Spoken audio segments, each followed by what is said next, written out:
Hi, everybody, and welcome to TNMCoaching Unplugged and Zoran Todorovic Interconnected Podcast. We're so grateful and happy to see you with us once again. We're so grateful and happy for this wonderful followership that we have recently. For the new people who joined this podcast, welcome. For the older people who are following us for years right now, welcome, welcome. As you know, this is the space when you elevate your mind, elevate your heart, elevate your soul to the next level and beyond. This is the space when you get inspired to learn something new week after week, to be inspired by people who are giving the content, people who are in personal development industry, people who are leading, people who are artists, people who have something interesting and lovely to say.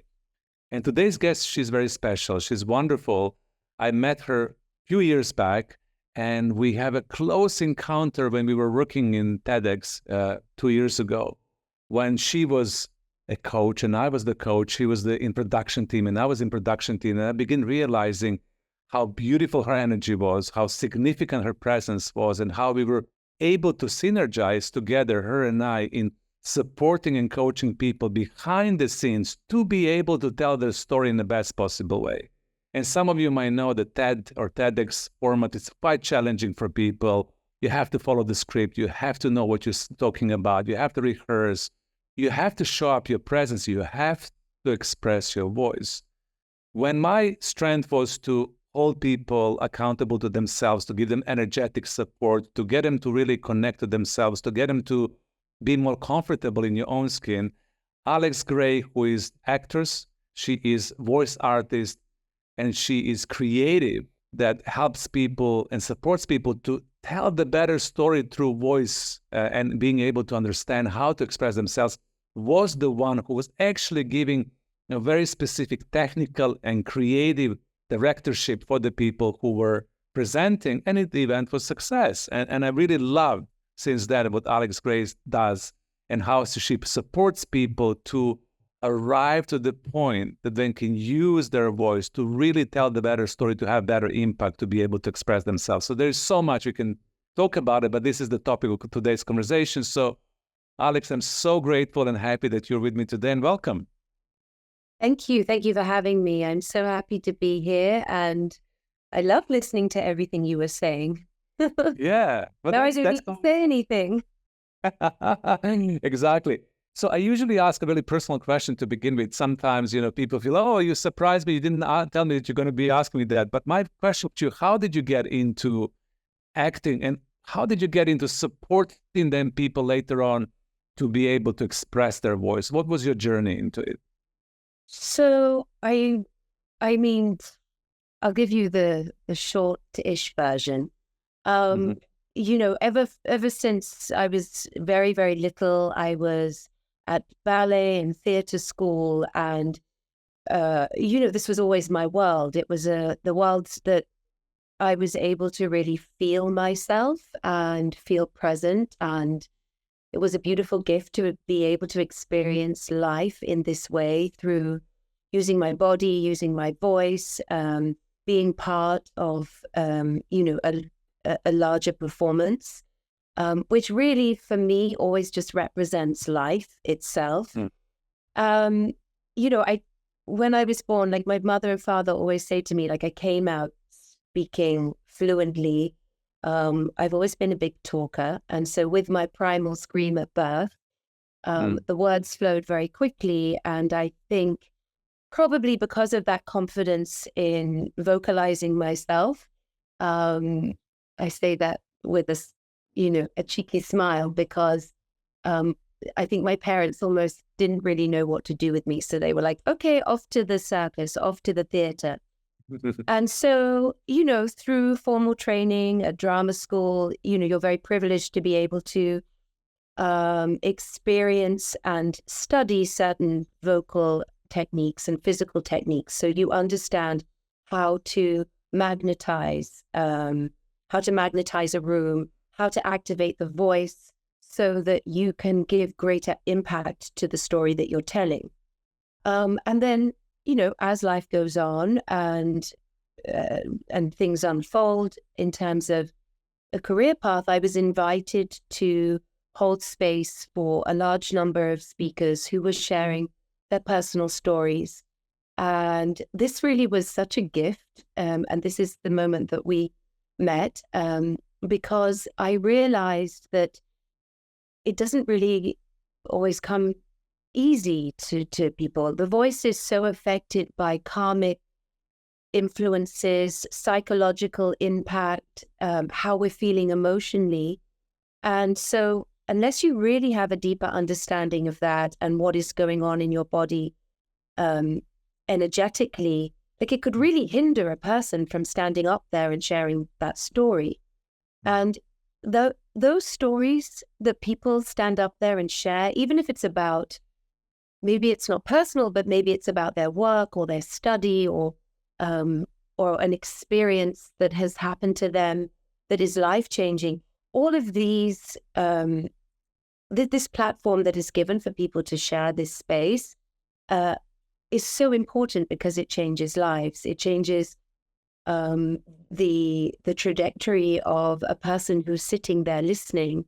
And I think then I felt so, I guess I really felt like I had a place and I was able to add value, being kind of behind the scenes and holding space for people to take their talk on stage or their story, or even if they're not sharing it on the platform of a TEDx, for example, they could be sharing it in the workplace or even in their social situation. Maybe they want to share a speech with their guests at an event. Realizing the value that I can have in helping them to activate their voice, feel confident, and be able to go out there, I think was a real, like a nice little game changer for me in the work I was doing. Beautiful, beautiful. And I'm always thinking, because I never had issue in expressing myself, even though now I'm coughing, in expressing myself and speaking in the public, I always feel there is a lot of people in business world, in startups, in the crypto universe, now with the AI founders, also people who are teachers, performers, who are actually struggling in expressing and sharing their story. And there's always this nervousness and tension. Sometimes I feel it. I come onto the stage and I'm like, oh my God, can I really say this? Yeah. And that's something that is really common to all of us, right? So what is the reason that we feel that, from your perspective, that we're so uncomfortable, so to say, in expressing ourselves, in sharing our story? Well, I think there's many things I want to say about this because it's really important and it's the starting point of realizing why we say something and why we don't say something. So we have very little control over our lives to some degree, but what goes in our mouth and what comes out of our mouth, we have full control over. And that's actually quite a powerful realization to have. And I think that maybe energetically we realize that in the subconscious. And so we understand that words are spells. Once we say it, we can't take it back. If we never say it, will we ever have the chance to say it again? It comes with, they say like with great power is great responsibility. And so I think that that's why we have this tool that we're given, and it feels so powerful that actually we don't really know how to use it. Yes, some of us are born knowing that, or I wouldn't even say knowing, but feeling that we can use our voice as an instrument and use it as change, use it as a way to tell a story. And then there are also many of us that also feel like, well, what right do I have to speak? Who am I? I'm not a politician. I'm not a celebrity. I'm not a journalist. I'm not an artist or a musician. So therefore, what right do I have?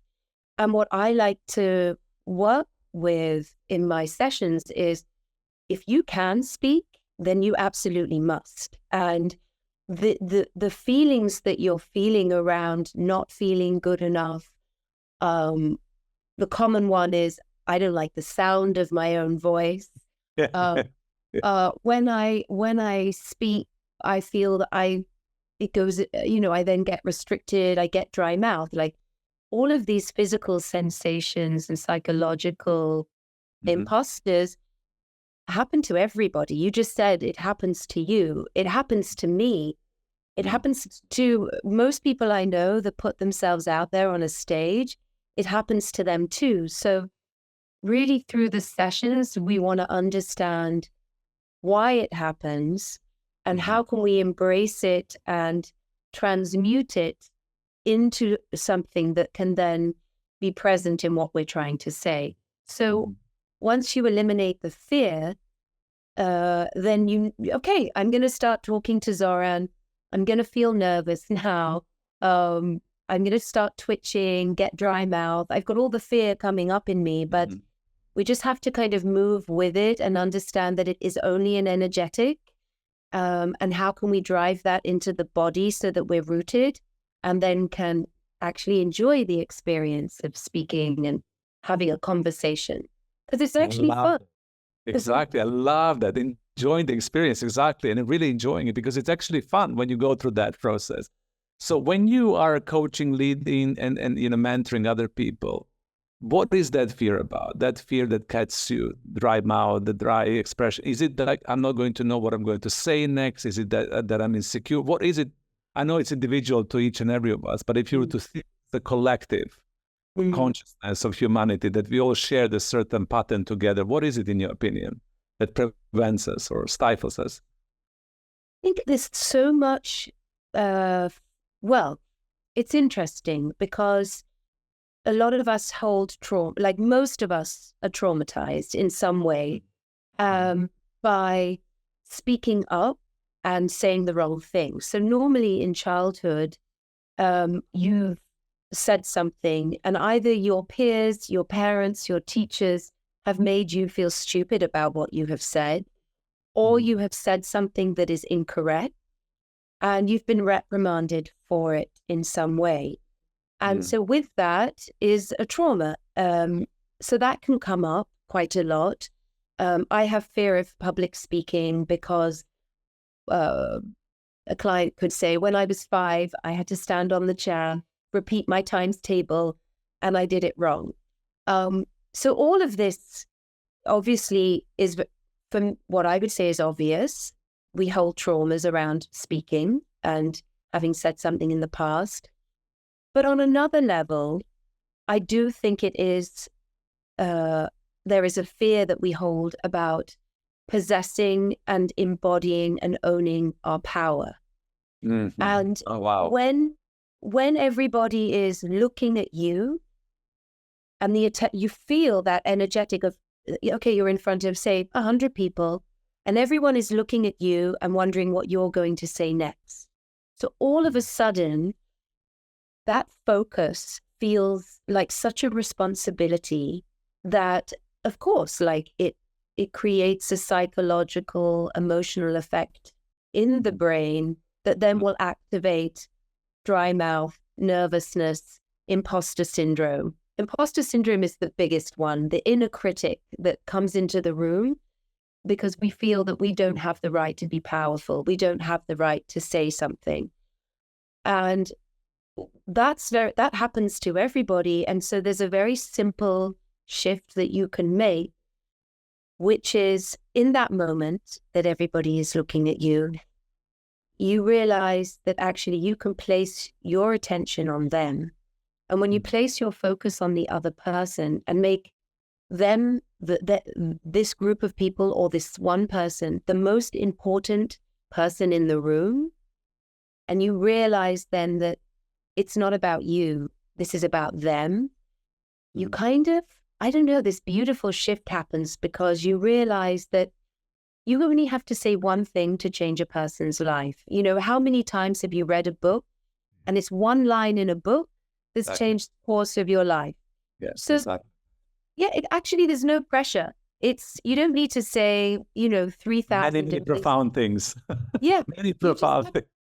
You just need to share the truth, place your focus on the other person, and realize that one person may receive a few words, and that may resonate with them, and then they make a change in their life. And the other person over there takes the last few things you said, and that's the most powerful for them. As always, we take what we need and the rest we forget. So knowing that you're there to do a job and empower another person, I think can take the pressure off. Everybody's looking at me. It's actually, not everybody's looking at you. Everybody is worrying about themselves, looking at you. So that's true.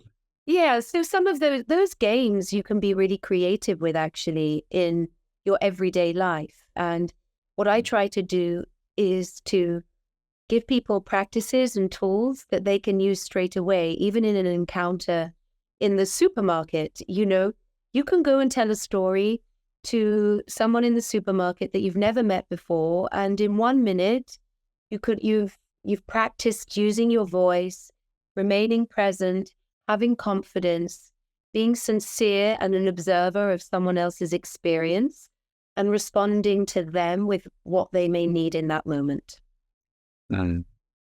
Before we get into the techniques and tools, I just want to bookmark and highlight this for our audience. I love what you shared, that is in truth, it's about power, isn't it? Us being able to really, really, really express our power, own our power. And we all are, on a certain level, afraid of our power. We're not afraid of something else. We know deeply within us how powerful we are. And we know this instrument, the voice that we have, it's extremely powerful as well. As you said at the beginning of the podcast, when we say something, we're in control. We control what we say. That's point of control, which we can choose.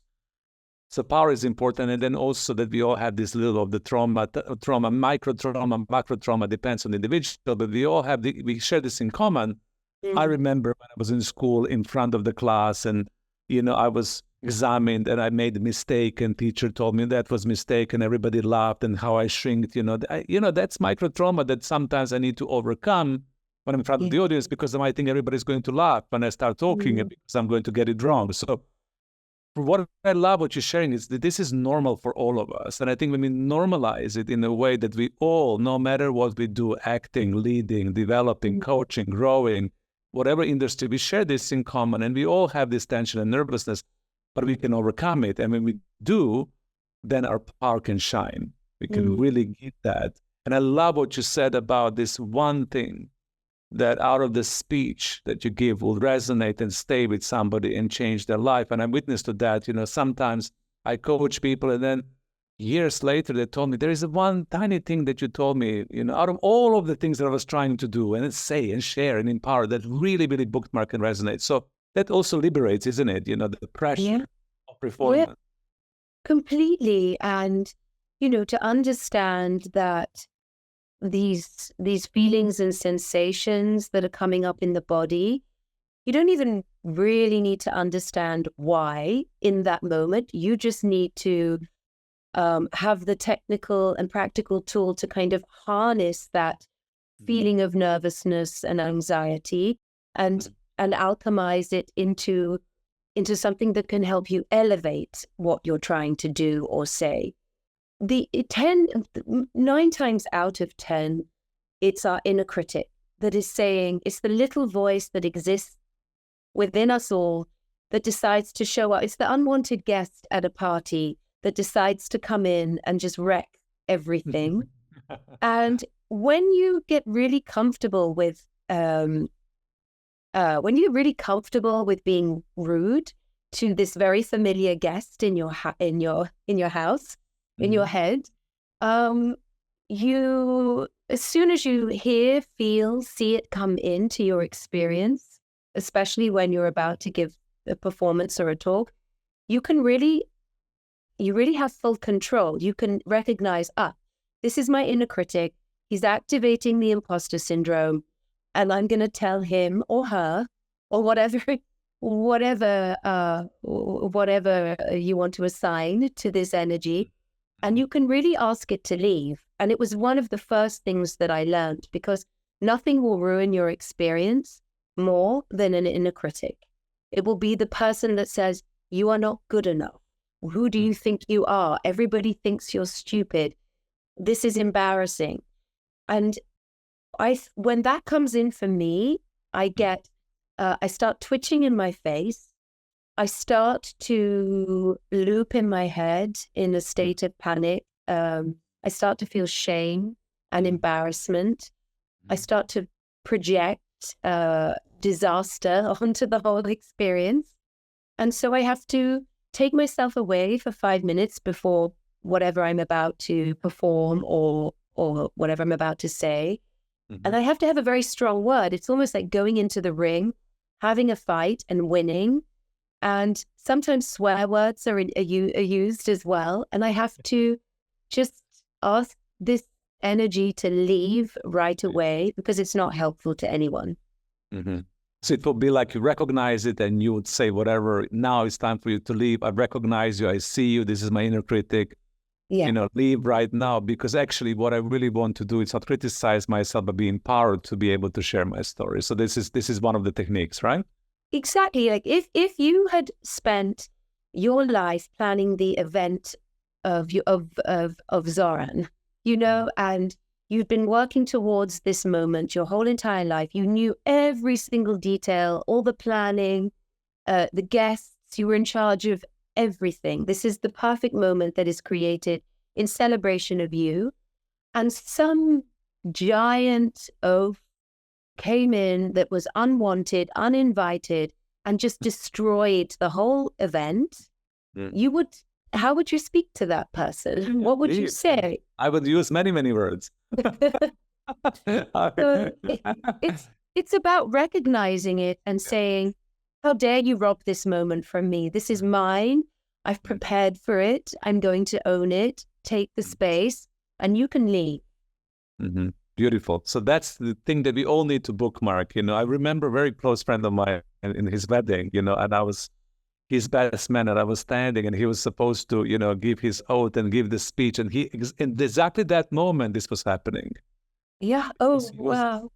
Preparing for everything. It was like, oh my God. And he was like telling me, as this was going on, I was like, breathe, let go, like move this voice out of your head. You're here. You know what I mean?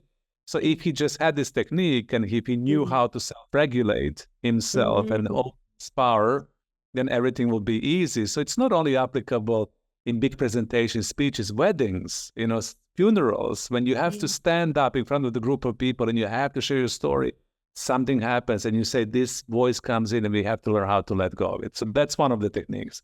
What else? When you coach, when you teach, when you help people, what is another practical tip or technique that you would say you would love to share? So I feel it depends like what the client specifically, like how they want to work with their voice, like what they're applying their voice to. But for example, let's go into the realm of public speaking and people that are sharing life stories to inspire and expand the lives of others. It's deeply personal what you are saying. Okay, what this person is saying. It is so personal and ingrained in their being. So how can we really hold space for that on a vocal level? If you're sharing a very powerful story, then you need to make sure there is space in your body to hold that. So along with like vocal toning and understanding the psychology and really working to eliminate the inner critic in our lives, also allowing there to be space within our vocal tone and our physical being that can house what is going to come up and out of us. So it's not always just the words we say, it's how we say it, and it's the tone that we give to it that can really, it can change everything, because the resonance that is laid over the words is really the true intention of what is being said. So therefore, you can say something. I love that definition. Sorry to interrupt you. I love the resonance of the words over the words is a true definition of what is truly wanting to be said, because sometimes you feel that resonance no matter what other people say. I just want to bookmark this for our audience because I love this definition. Sorry to interrupt you. Go ahead.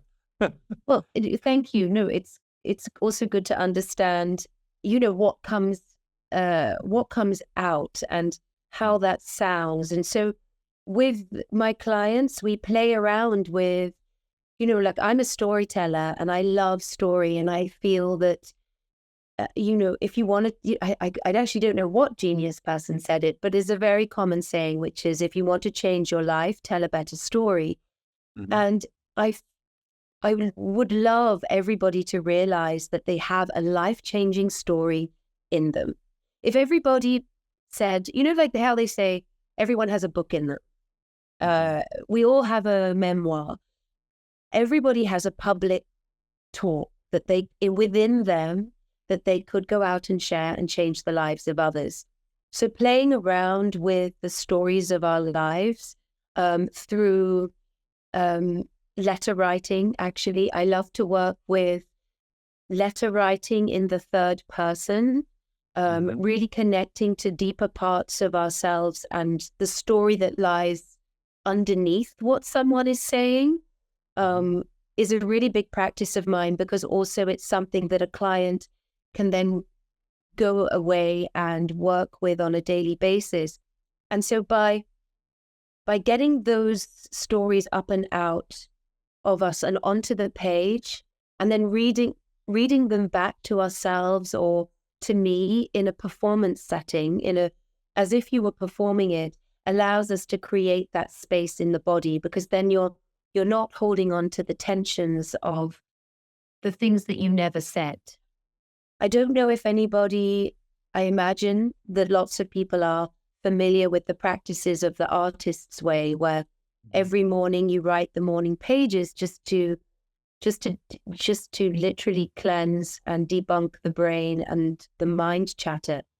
So it's a similar practice with writing letters to yourself and writing out your story. You're really like cleansing out the space within you to hold space for more. It creates a refinement for what you're saying.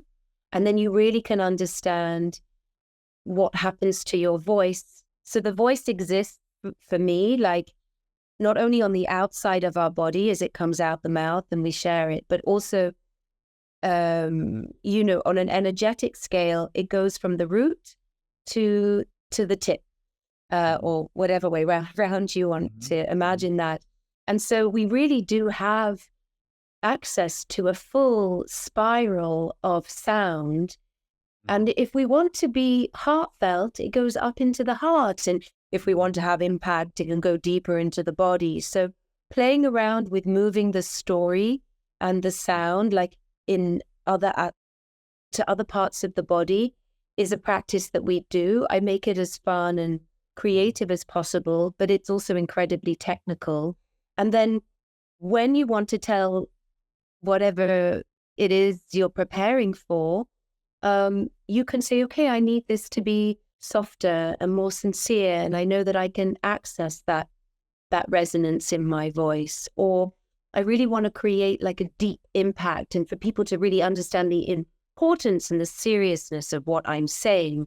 So you can bring the voice deeper into the body, and then that way, when you're on stage, you can also respond to the audience at the same time, because you are responding to them. So if they all of a sudden start laughing, you need to know how to anchor them through your voice back into a more impactful, energetic, that can hold space for what you're saying. Just all of those techniques that you shared so far, are inspiring me already. I've learned so much about how to use my voice, even the tonality, how to come from different parts of your body and understand the full spectrum of my communication. It's absolutely beautiful. And do you believe that storyline is important? Because sometimes in expressing one's voice and being able to share with authenticity and integrity with the full power, the story needs to be good. Is that something that you advocate, or is it something that any story can be good from your point of view? I feel that,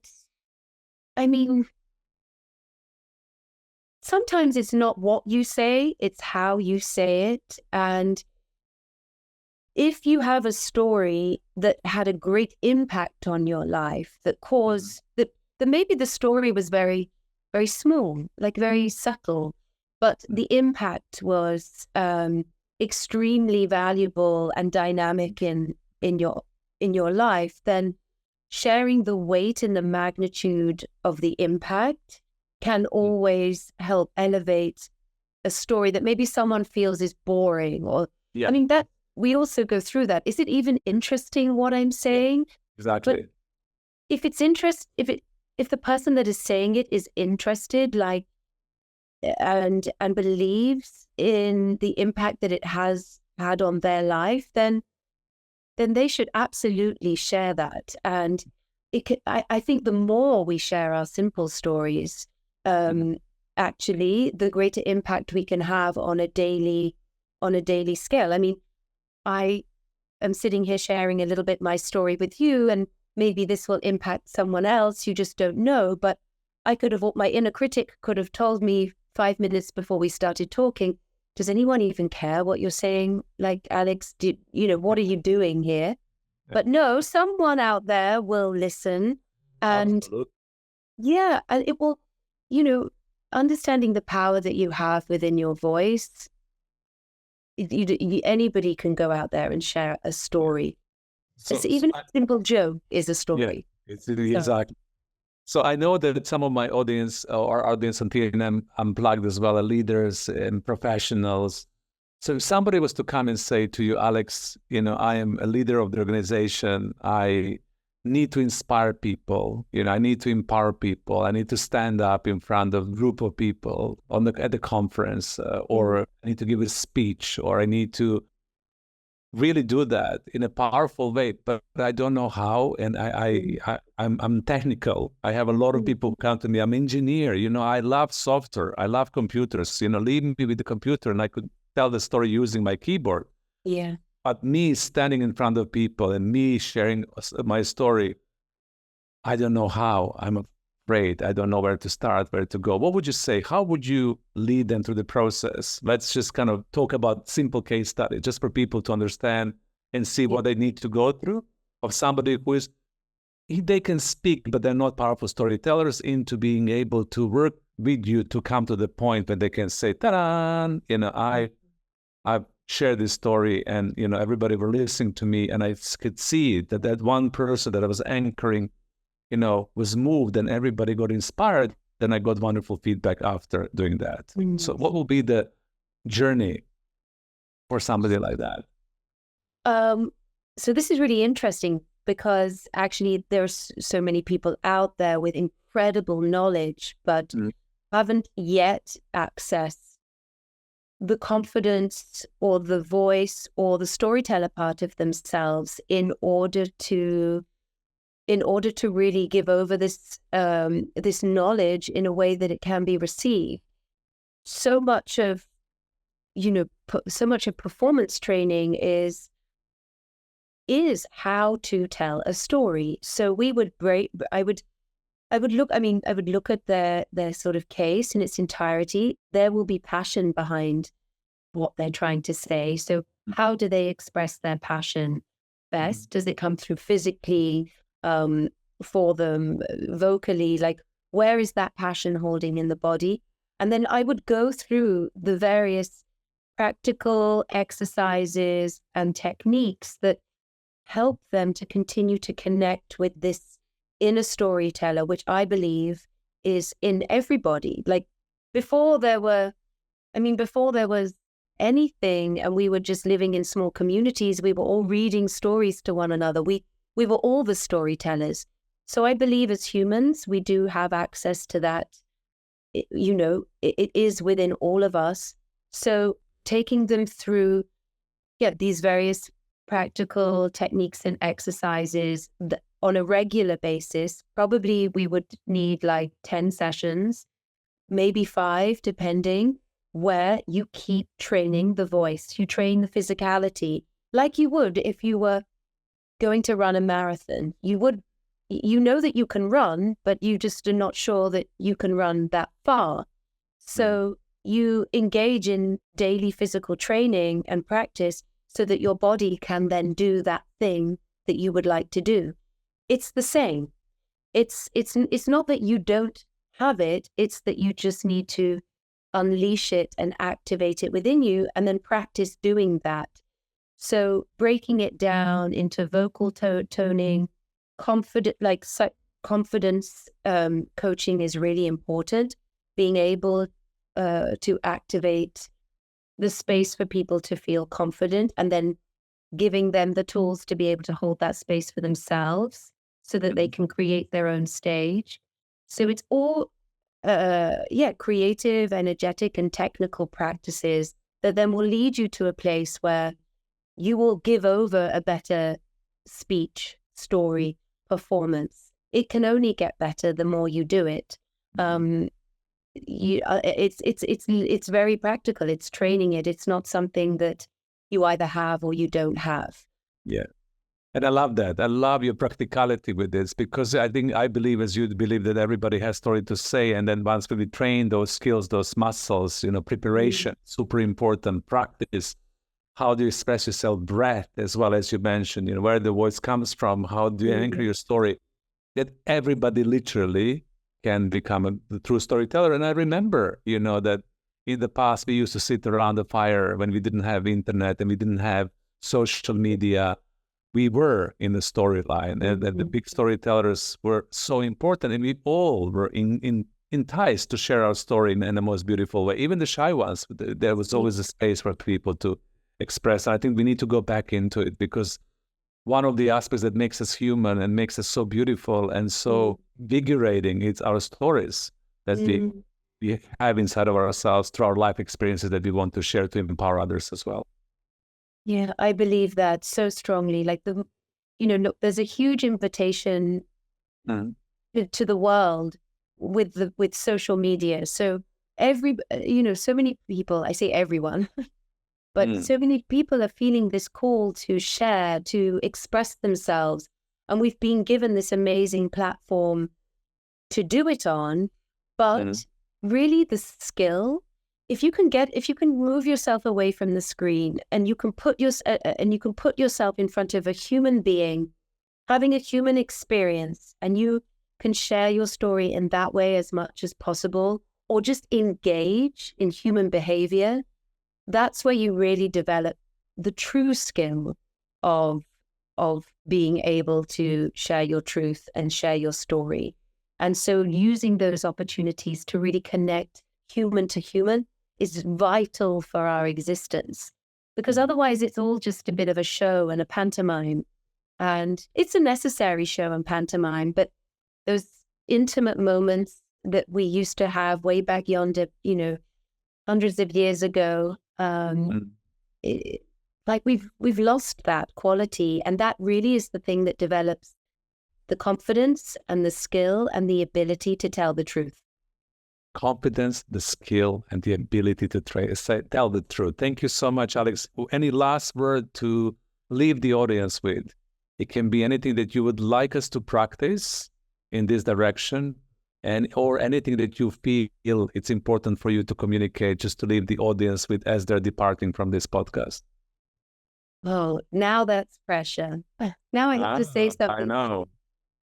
Well, actually, a teacher of mine many, many years ago said something to me that was very simple, and it may not resonate for anyone, but it's something that I tell myself in the moments that I think I can't or I don't want to. And she told me this, and it always inspires me to take responsibility for the power or skill that I possess.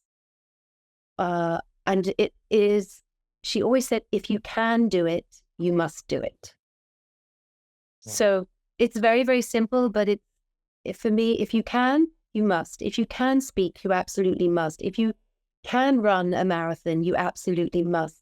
We're so focused on the things that we can't do. So if we can, we must, because it comes with such power, and it shifts a huge energetic in our lives. And then I think we can, all be inspirers and expanders of each other's human experience. Alex, great. Thank you so much for being part of this podcast. Thank you so much for sharing your wisdom. It was joy and pleasure to have you with us today. Thank you. And for exactly, and for everybody else, thank you so much for tuning in. This was great.